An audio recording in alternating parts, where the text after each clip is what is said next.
بسم اللہ الرحمن الرحیم۔ السلام علیکم ورحمۃ اللہ وبرکاتہ۔ آج ہم رزق کی برکت کے کچھ مفید طریقے اور کچھ مفید دعاؤں کے متعلق سیکھیں گے۔ سب سے پہلے ہم رزق کا معنی سمجھتے ہیں۔ رزق وہ عطیہ ہے جو جاری ہو، خواہ دنیوی اعتبار سے ہو یا اخروی اعتبار سے۔ کبھی اس چیز کو بھی رزق کہا جاتا ہے جو ہمارے پیٹ میں پہنچ کر غذا بنتی ہے، جیسے طعام وغیرہ۔ رزق بارش کو بھی کہا گیا ہے جو ہر ذی حیات کے لیے باعث حیات ہے۔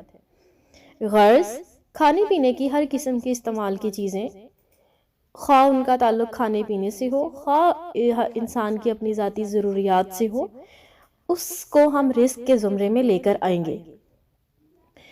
ہر شخص کے استعمال کی چیز مختلف ہو سکتی ہے، ہر شخص کی ضرورت مختلف ہو سکتی ہے۔ ہم کچھ ضروریات کو اپنے ذہن میں رکھتے ہوئے اور ان کا تذکرہ کرتے ہوئے رزق کے معنی کو سمجھتے ہیں۔ بنیادی ضروریات سے گزرتے ہوئے ہم آگے چلتے جائیں گے، جیسے کھانا پینا، روزگار، کسی کے لیے رہائش کی جگہ رزق ہے، پھر کسی کے لیے دل جوئی اس کے لیے رزق کے برابر ہے، کسی کے لیے بہترین مشورہ، کسی کو انصاف کی ضرورت ہے، کسی کو لباس کی ضرورت ہے، کسی کو خوشی کی ضرورت ہے، کسی کو صحت کی ضرورت ہے، کسی کو روپے پیسے کی ضرورت ہے، کسی کو بیوی بچے کی ضرورت ہے۔ لہٰذا وسیع معنی میں ہر قسم کے استعمال کی چیزیں جو انسان کی ضروریات پوری کرتی ہوں رزق کہلاتی ہیں۔ رزق بڑھانے کے طریقے کون کون سے ہیں؟ سب سے پہلے تقوی۔ اللہ تعالیٰ قرآن پاک میں فرماتے ہیں، سورہ الطلاق آیت نمبر 2 اور 3، وَمَن يَتَّقِ اللَّهَ يَجْعَل لَّهُ مَخْرَجًا وَيَرْزُقْهُ مِنْ حَيْثُ لَا يَحْتَسِبُ۔ اور جو کوئی تقوی اختیار کرے گا، اللہ تعالیٰ اس کے لیے نکلنے کا راستہ بنا دیں گے اور اس کو وہاں سے رزق عطا کریں گے جہاں سے وہ گمان بھی نہیں کرتا ہوگا۔ پہلے ہم تقوی کا معنی سمجھتے ہیں۔ تقوی کیا ہے؟ تقوی دراصل بچ بچ کر چلنے کا نام ہے، اور ایسا جو شخص اپنے اندر اللہ کا خوف اور محبت دونوں چیزیں اپنے اندر لے آتا ہے، دراصل تقوی اس کے جسم اور اوصاف سے جھلک رہا ہوتا ہے۔ اب اللہ تعالیٰ اس آیت میں فرماتے ہیں کہ جو شخص تقوی اختیار کرتا ہے اللہ اس کے لیے آسانی کا راستہ نکال دیتے ہیں، اور ایسی جگہ سے اللہ روزی دیتے ہیں جہاں سے انسان گمان بھی نہیں کر سکتا۔ مخرجا، دنیا اور آخرت کے ہر غم سے نجات کا راستہ۔ اس آیت میں دنیا اور آخرت کے غم سے نجات حاصل کرنے کا سب سے بڑا طریقہ بتا دیا گیا کہ تقوی اختیار کرو۔ دوسرا طریقہ استغفار کرنا ہے۔ حدیث قدسی ہے، اللہ تعالیٰ فرماتے ہیں، میری راہ پر خرچ کرو، میں تم پر خرچ کروں گا۔ یعنی اللہ تعالیٰ کے لیے، اللہ تعالیٰ کے دین کو پھیلانے کے لیے، اللہ تعالیٰ کے بندوں کی ضروریات پوری کرنے کے لیے اگر ہم خرچ کرتے ہیں تو اللہ تعالیٰ بھی ہمیں اپنے فضل سے نوازتا ہے۔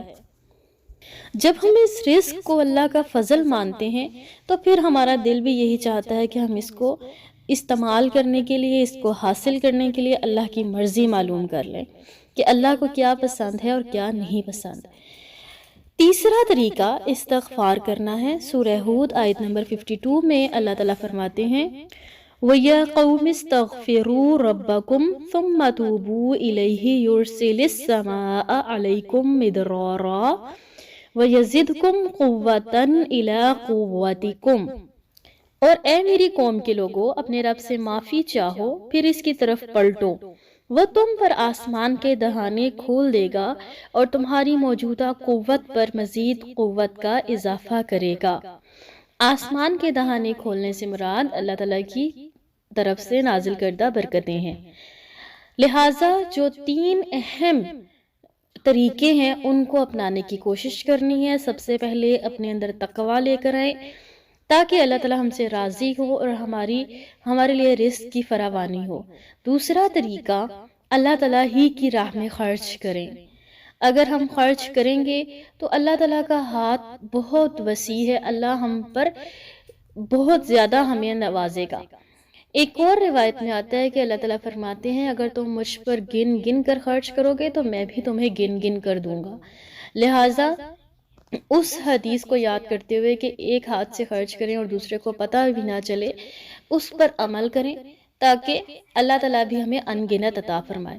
پھر تیسری چیز استغفار کرنا ہے. اگر ہم اللہ تعالیٰ سے معافی مانگتے رہیں گے تو اللہ تعالیٰ ہمارے اوپر سے ہمارے گناہوں کا بوجھ ہلکا کرتے جائیں گے اور انشاءاللہ تعالیٰ اللہ کی طرف سے رحمتیں اور برکتیں ہم پر نازل ہوں گی.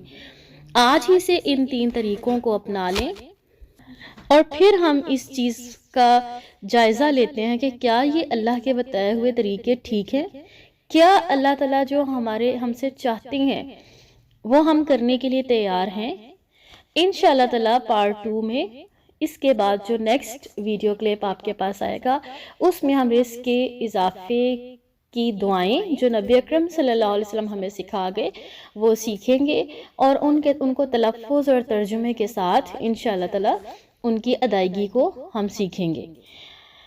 تب تک کے لیے السلام علیکم ورحمۃ اللہ وبرکاتہ.